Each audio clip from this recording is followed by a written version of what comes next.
V-Day used to feel more like D-Day to me. Just a ticking time bomb that existed solely to remind me that I was alone, growing less desirable by the second, and the few eggs I had left were approaching their expiration date. Hi, I'm Kelly Shanley, and this is For Love or Peanut Butter, a true life dating podcast in which a seemingly eligible yet perpetually single woman, that's me, finally delves into the why and the how she has remained single into her mid-30s. And she changes her life forever.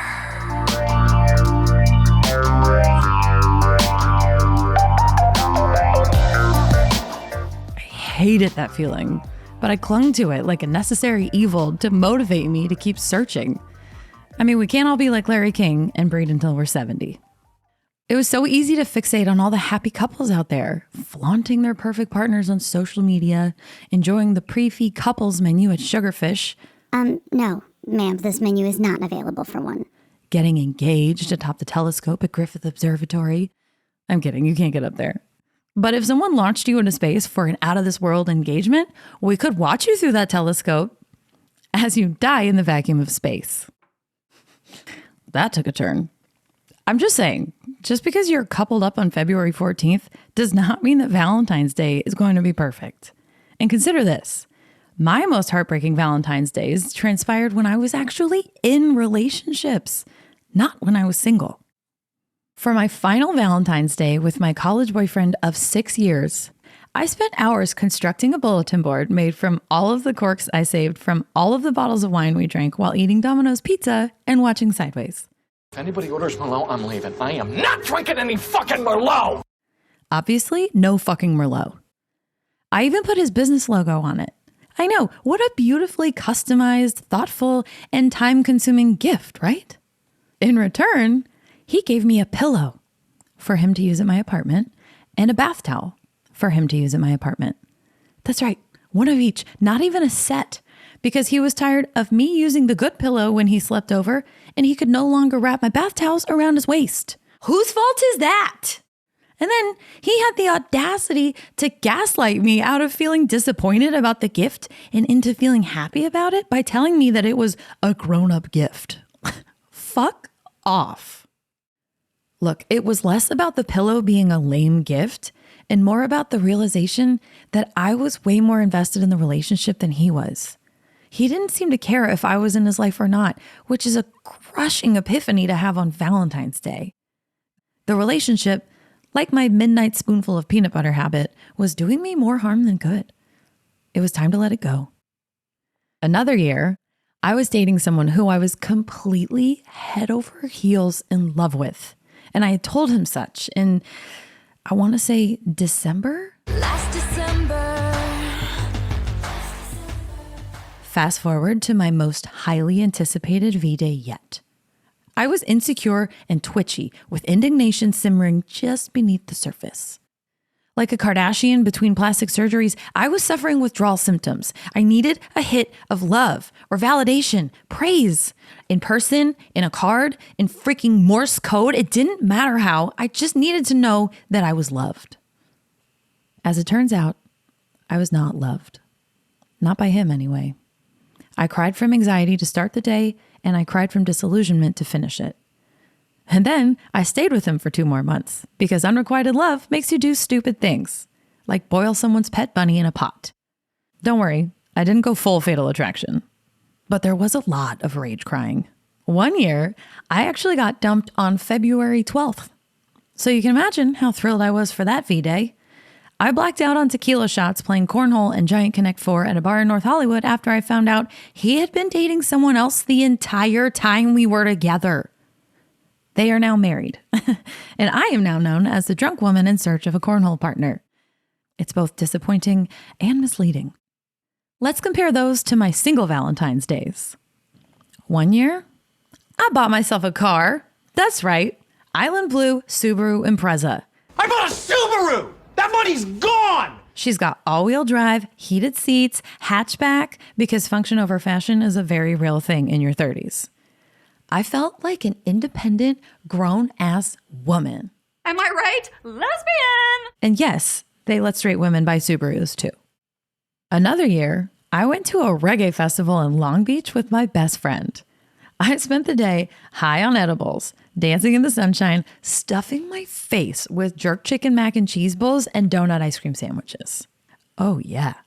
Sometimes food really is better than sex, especially after 25 milligrams of indica. I'll have what she's having. The following year, my roomie and I went all out for Valentine's Day by going to the trapeze school on the Santa Monica Pier. They taught us knee hangs, backflip dismounts, and catches where you actually leave the trapeze and are caught in midair by the very friendly, very buff, spandex-clad instructors. Oh yeah, it was the most action I had seen in a while. But I had no misconceptions as to where it would lead. Win-win. We followed that up with dinner with more single friends at a restaurant that tosses your piping hot pasta dish inside a wheel of cheese. I'm not even mad. That's amazing. Yeah. And because I was sleeping alone that night, I wasn't even worried about the lactose. In 2020, I finally saw a show at the Troubadour, an iconic venue in LA. I happened to drive by the marquee and see that one of my favorite bands was playing that night, and tickets were only $25? That's less than parking most places in LA. So I recruited a single friend of mine to join me. And before I knew it, I was swaying with the crowd, making bedroom eyes at the bass player, and trying to figure out exactly how they filmed that one scene from Rocket Man. V-Day 2020 was one of my very last nights out on the town before COVID hit and shut it all down. I just called Pete's. They're closed forever. I am so grateful to have had that experience. And it never would have happened had I been at home unwrapping oversized bath towels or anxiously waiting for my boyfriend to not say I love you. While I may have lacked romantic love on many a Valentine's Day, I've rarely lacked other types of love. My parents gave me a Valentine's Day card every single year with my embarrassing pet names on the front and candy hearts inside. Once I moved to college at UCSB, the pet names continued, but the candy hearts turned into Costco gift cards. I don't typically cite gifts as one of my love languages, but I do when it's a Costco gift card. My dad has since passed, but my mom keeps it going. And sure, I feel wistful when I see the absence of my father's name on the card, and I'm sure my mom feels the same as she signs her name solo. But she keeps it going anyway, because embarrassing pet names live forever, and I'll always be her Kelly Odie Hootie. My mom has seen me do some horrendously embarrassing things, and she still thinks the sun shines out of my ass. Mind you, I'm 38 and have given her no grandchildren, and she's just happy to have me around. I do not deserve her. And that's the kind of love I'm celebrating this year and every year. This Valentine's Day, I hope you get to share it with someone who thinks you're as awesome as my mom thinks I am. Be that a friend, a lover, a pet, a relative, or yourself. Get you someone who looks at you the way I look at peanut butter, like they'd be nuts to let you go. I'm Kelly Shanley, and this is For Love or Peanut Butter.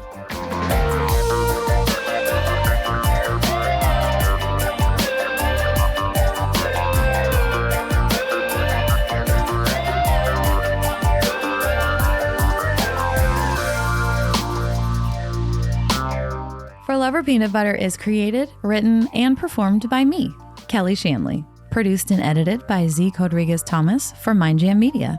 If you enjoyed this episode, be sure to follow the podcast and leave us a glowing review. If you can't wait to hear the next one, check out the column of the same name on Medium. Link in show notes. And be sure to follow me on social media. On Instagram and TikTok, you can find me at Kelly A. Shanley. On YouTube, Facebook, and Medium, at Kelly Shanley. Thanks so much for listening, and stay crunchy out there. Or smooth.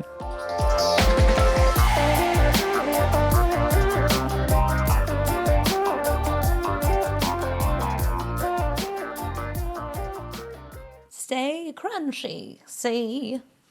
Oh, should I stop?